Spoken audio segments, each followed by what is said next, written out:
जोपर्यंत तुम्ही तुम्हाला तुमच्या डिसिप्लिनमध्ये घालत नाहीत.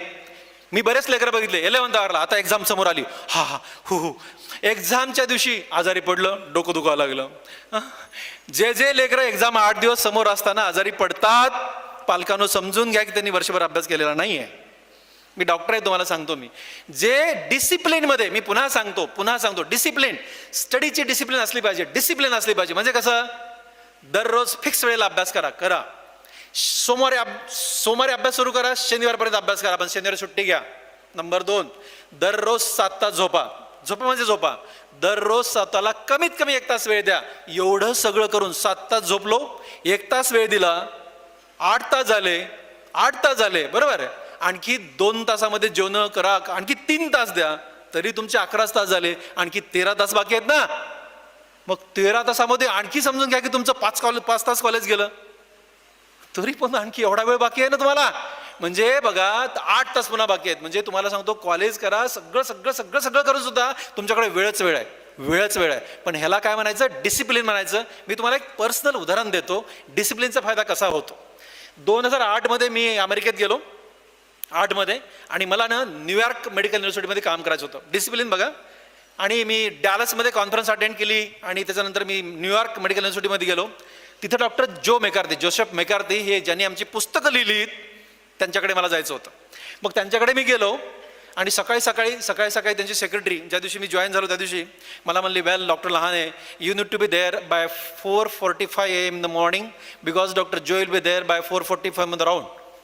मला कळना. ती म्हणे की डॉक्टर जो मेकार्थी, बघा ज्या युनिव्हर्सिटीमध्ये एक प्रायव्हेट मेडिकल युनिव्हर्सिटी आहे, त्याचा तो बॉस आहे, 3000 डॉक्टर त्या माझ्याकडे काम करतात, आणि तो माणूस 73 वर्षाचा तेव्हाचा, तो माणूस म्हणे की 4:45 राऊंडला येतात, तुम्ही सकाळी 4:45 वार्डात पाहिजेत. बाप्पू, म्हणजे मला कळना, म्हणजे 4:45. आता बघा, मी इंडियन टाइमचा माणूस, मी गेलो पळत, पण मला 5 वाजले होते. मेकार्थी सरांचे 3 पेशंट बघून झाले होते. मी एकदम सॉरी असा परेशान उभा टाकलो.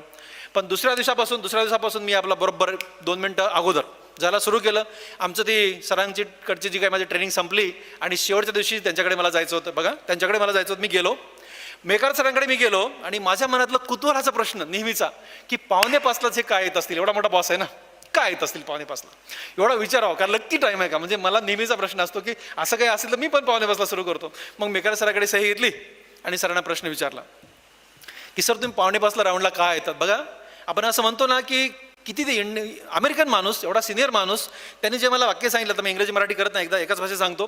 त्यांनी मला काय म्हणाले माहिती आहे का, हो, मी सकाळी लवकर येतो, त्याचं कारण असं आहे की सकाळी माझी घरात कुणाला गरज नसते, प्रत्येक माणूस घरातला बिझी असतो, माझ्या मुलांना काहीतरी कमिटमेंट असतात, बायकोला काहीतरी कमिटमेंट असते, प्रत्येकजण रेडी होण्यासाठी तयारीत असतं, त्यामुळे सकाळी माझी घरी गरज नसते. पण संध्याकाळी माझी सगळेजण घरी वाट बघतात, म्हणून मी सकाळी लवकर काम सुरू करतो आणि संध्याकाळी लवकर घरी जातो. बापरे म्हणलं, म्हणजे आपण असं म्हणतो की घर म्हणजे कुटुंब वात्सल्य ज्याला म्हणतो ना, तर हे भारत देशामध्ये खूप जास्त असं आपण म्हणायला लागतो. 73 वर्षाचा माणूस, यांना एवढं कुटुंब वात्सल्य अमेरिकेमध्ये. बॉस म्हणलं नाही, दिस इज समथिंग आपण अडॉप्ट करायला पाहिजे. आणि तिथून न्यूयॉर्क मेडिकल युनिव्हर्सिटी निघालो, न्यूयॉर्क एअरपोर्टवर गेलो, तिथून जेव्हा भारत देशामध्ये एंट्री झाली, सगळ्यात पहिलं मी शेड्यूल माझा बदलला. म्हणलं मी पण पहाटे 4:45 राऊंड घेणार. पहाटे ते काय करायचे, 4:45 राऊंड घ्यायचे, त्यांचा राऊंड 6:45 संपायचा. 7:45 ते लेक्चर हॉलमध्ये जायचे, सगळे फेलो समोर बसायचे, लेक्चर द्यायचे 7:45 पर्यंत. 7:45 ते कॅन्टीनमध्ये जायचे, 8:30 ते ऑपरेशन थिएटरमध्ये जायचे, आणि 4 वाजता निघायचा, बाबा घरी निघून जायचा. म्हणजे आता मी म्हणलं चला आपण काहीतरी करायला पाहिजे. आणि मग मी आता पहाटे 4:45 उठायला सुरू केलं. मी फोनवर राऊंड हॉस्पिटलचा घ्यायचो, मी जिमला जायचो, जिमवरनं परत त्याने 7:45 ऑपरेशन थिएटरमध्ये घुसणे, 11 वाजता ऑपरेशन संपवते. तुम्हाला सांगतो, मी हा शेड्यूल फॉलो करायला सुरू केलं 2008 पर्यंत. बघा आम्ही काय म्हणतो, 2008 पर्यंत मी याच्याहून जास्त काम करायचो. पण 2008 पर्यंत एका वर्षाला मी साधारणपणे 1000 ते 1200 ऑपरेशन करायचो 2008 पर्यंत. 2008 नंतर हा शेड्यूल मी फॉलो केला, आणि मी आता वर्षाला 2500 ऑपरेशन करतो, 2500 ऑपरेशन करतोय. ओके. आणि तरी सुद्धा माझ्याकडे वेळ आहे. माझ्याकडे माझ्या मुलाला देण्यासाठी वेळ आहे, माझ्या आईला देण्यासाठी वेळ आहे, माझ्या बायकोला देण्यासाठी वेळ आहे, आणि माझ्याकडे तुम्हाला पण देण्यासाठी वेळ आहे. हां, I have enough time, there is no problem at all. याला म्हणायचं, जर वेळ तुम्हाला पाहिजे तर डिसिप्लिन पाहिजे, आणि ती डिसिप्लिन जर तुम्ही लावून घेतली, त्या डिसिप्लिनमध्ये टाकून दिलं ना, तर तुमच्या पंखात बळ आल्याशिवाय राहणार नाही, हे मी तुम्हाला गॅरंटीनं सांगतो. तिसरा शब्द काय सांगितला मग मी आता? मोठ्याने रे. याच्यानंतर मी एकदा रिपीट नाही करणार, मोठ्यानेच बोललं पाहिजे, नाही तर भाषण करणार नाही. मी तुम्हाला 3 सूत्र सांगितले. डिसाईड करा, इंथुझियास्टिक राहा, डिसिप्लिन मध्ये राहा, आणि चौथा सूत्र सांगतोय मी, important thing in the life is a priority. Important thing in the life is priority. Important काय इम्पॉर्टंट आहे? प्रायोरिटी.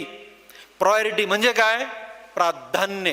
पहिलं काय करायचं हे ज्या ज्या लोकांना कळलं ती लोक मोठी होतात. कामं सगळीच करतात, काम प्रत्येक माणूस करतो.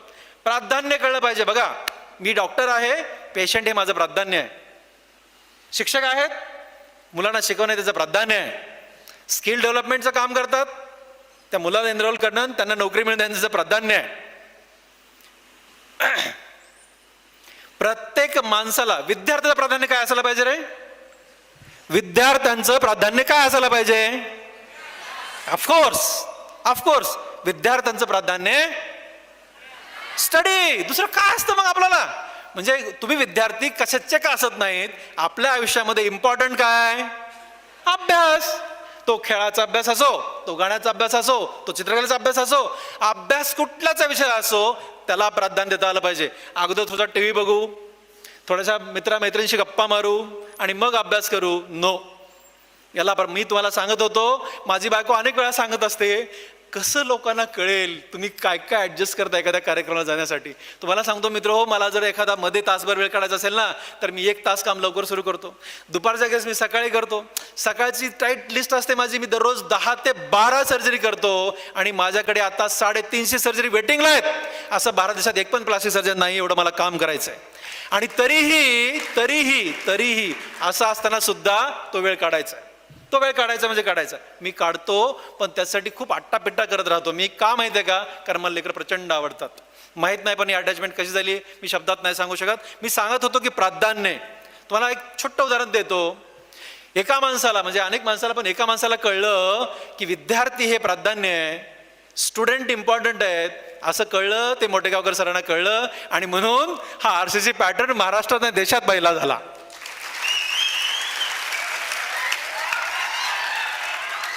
म्हणून हे पॅटर्न कधी निर्माण होतो? त्यांना प्रायोरिटी कळली, त्यांना प्राधान्य कळलं, त्यांना इम्पॉर्टंट गोष्ट काय या विषयामध्ये कळली. म्हणून चौथा सूत्र सांगितलं मी, आणि त्या सूत्राचं नाव आहे important thing in the life is. पूर्ण म्हणा.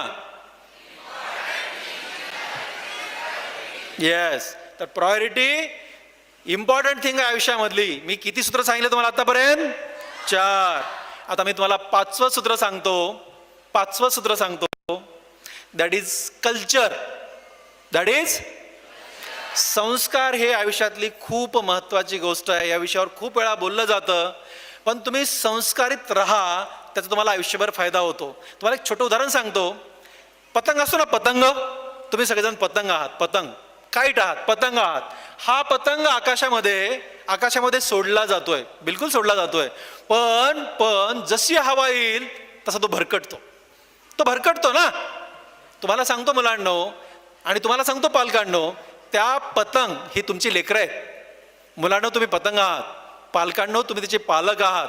पतंग भरकटायला लागलाय, पण मुलांनो तुम्हालाही सांगतो, पालकांनो तुम्हालाही सांगतो की त्याची दोरी ना तुमच्या हातात ठेवा. त्याची दोरी तुमच्या हातात ठेवा. त्याचे 2 फायदे आहेत. पहिला आहे की वर जो आकाशामध्ये गिरट्या घालायला लागला, आकाशात उंच जायला लागला पतंग, त्याला कॉन्फिडन्स आहे की मला काही होणार नाही, माझ्या वडिलांच्या हातात, माझ्या आईच्या हातात माझी दोरी आहे. आणि तुम्हाला कॉन्फिडन्स आहे की माझं लेकरू कुठेही भरकटलं तर मी त्याला ओढून घेऊ शकतो. म्हणून ही जी पतंगाची दोरी आहे ना, ही दोरी ही संस्काराची दोरी आहे, ही कल्चरची दोरी आहे. आणि ही दोरी नका सोडू, तुमच्यासोबत ठेवा, बिलकुल तुमच्यासोबत ठेवा. तुम्हाला सांगतो, इट मॅटर्स अ लॉट. त्याचं मी का असं बोललो तुम्हाला माहिती का? की बघा 11वी-12वी पर्यंत ठीक आहे हो, पण MBBSच्या फर्स्ट इयर पासून MBBS फायनल होईपर्यंत सुद्धा माझा मुलगा सकाळी निघाल्यानंतर घरातून, मी कॉलेजला जातोय, दोरी त्याच्या मम्मीच्या हातात. कॉलेजमध्ये पोहोचल्यानंतर एक रिंग, मिस कॉल देतोय. सकाळचं कॉलेज संपलं, पहिलं लेक्चर, दुसरा मिस कॉल. दुपारी कॉलेज संपलं, कॅन्टीन निघालो जेवायला, एक फोन. जेवण झाल्यास दुसरा मिस कॉल. पुन्हा कॉलेजमध्ये जाताना तिसरा मिस कॉल. तुम्हाला सांगतो, दिवसभरामध्ये 7 ते 8 वेळा हे लेकरू त्याच्या आईशी कनेक्टेड आहे. ह्याला दोरी असं म्हणतात. आणि ही दोरी काहीच अवघड नाही आहे, काहीच अवघड नाही आहे. ही दोरी सातत्यानं तुमच्या समोर ठेवा, तुमच्या हातात ठेवा. ही संस्काराची दोरी अत्यंत महत्त्वाची आहे. तुम्हाला पुन्हा सांगतो, मला अनेक पालक असं म्हणतात की लहाने साहेब, आमचा मुलगा खूप चांगला होता, आमची मुलगी खूप चांगली होती, संगत खराब मिळाली हो. तुम्हाला पुन्हा एकदा सांगतो, बारकाईनं डोळे उघडून कानं मोठे करून माझा शब्द ऐका, की कुठलाच माणूस, चांगला माणूस वाईट संगतीत जाऊच शकत नाही. आणि गेला तर तिथं राहूच शकत नाही. त्याच्यामध्ये काहीतरी वाईट गुण असला पाहिजे, तरच तो वाईटाकडे जाऊ शकतो. त्याच्यामुळे माझं लेकरू चांगलं होतं आणि त्यांच्यामुळे खराब झालं, हे म्हणणं 100% चुकीचं आहे. आणि हे असं होऊ नये, म्हणून ती दोरी तुमच्यावर ठेवा. चुकलं आपलं लेकरू, पतंग पुन्हा ओढून घ्या, त्याला दुसरीकडे जाऊ देऊ नका. तुम्हाला पुन्हा सांगतो, असं काहीच नसतं की मेडिकल कॉलेजमध्ये गेलात, इंजिनिअरिंग कॉलेजमध्ये गेलात, लॉ कॉलेजमध्ये गेलात, तुम्ही कुठल्याही कॉलेजमध्ये, आर्ट्स, सायन्स, कॉमर्स, कशातही कुठल्याही कॉलेजमध्ये गेलात म्हणजे तुम्हाला वाईट सवय लागते असं नाही. चांगल्या पण सवय लागू शकतात. तुम्हाला सांगतो, माझा मुलगा प्रसाद BJ गव्हर्नमेंट मेडिकल कॉलेजमध्ये होता. ओके, फर्स्ट इयरला गेल्यानंतर तिथे एक अतुल ढाक नावाचा मुलगा आहे. त्यांनी लिफ्ट फॉर अनलिफ्टमेंट नावाची एक छोटी ट्रस्ट काढली. त्याच्यामध्ये त्यांनी काय केलं की झोपडपट्टीतले लेकरं, आई वडील ज्यांना नाहीत, पालक नाहीत, असे लेकरं त्यांनी निवडले. 30-30, 20-20 लेकरं त्यांनी निवडले. 11वी-12वीला ह्यांचं ट्युशन घ्यायचं कुठं, पुण्यामध्ये. त्यासाठी त्यांनी एक उर्दू शाळा घेतली, अशीच तिथं ओळखीनं. ती संध्याकाळी ही उर्दू शाळा लेकरं वापरायचे. आणि हे लेकरं बघा, BJ गव्हर्नमेंट मेडिकल कॉलेजला लागलेले लेकरं ह्या मुलांना शिकवायचे. ज्या लेकरांना आईवडील नाहीत, जे झोपडपट्टीतले आहेत, नुसतं शिकायचं नाही. त्याच्यामध्ये आमचा प्रसाद होता, त्याची बॅच होती आणि हे शिकवायचे ठरवून. ह्यांनी एक 6 लेकरांचा ग्रुप तयार केला होता. मला तुम्हाला सांगतो, मी जेव्हा ते बघायला गेलो ना, ॲक्च्युली मी त्या क्लासला जाऊन आलो. तुम्हाला सांगू का, मला माझ्या लेकराचा एवढा गर्व वाटला, एवढा अभिमान वाटला ना, की असंही काय होऊ शकतं. आणि तिथं ह्या लेकरांना शिकून, तशा लेकरांना शिकून हे लेकरं त्या लेकरांना मेडिकल लावतात. दरवर्षी 7 ते 8 लेकरं दरवर्षी गव्हर्नमेंट मेडिकल कॉलेजमध्ये तिथले लागतात हो. कॅन यू इमॅजिन दिस? ज्या लेकरांना 1 रुपयाची फीस लेकरं घेत नाहीत, आपला अभ्यास करून, आपला अभ्यास म्हणून त्याला शिकवतात. मला काय म्हणायचंय, ह्याला संस्काराची दोरी म्हणतात. आणि ही दोरी लेकरांमध्ये, तुमच्यामध्ये सातत्यानं ठेवा. चुकलं तर चुकलं म्हणून तुम्हाला लेकरांना सांगतो, कधी पालक ओरडले, कधी आई ओरडली, कधी वडील ओरडले, समजून घ्या की त्यांचं तुमच्याविषयी खूप प्रेम आहे.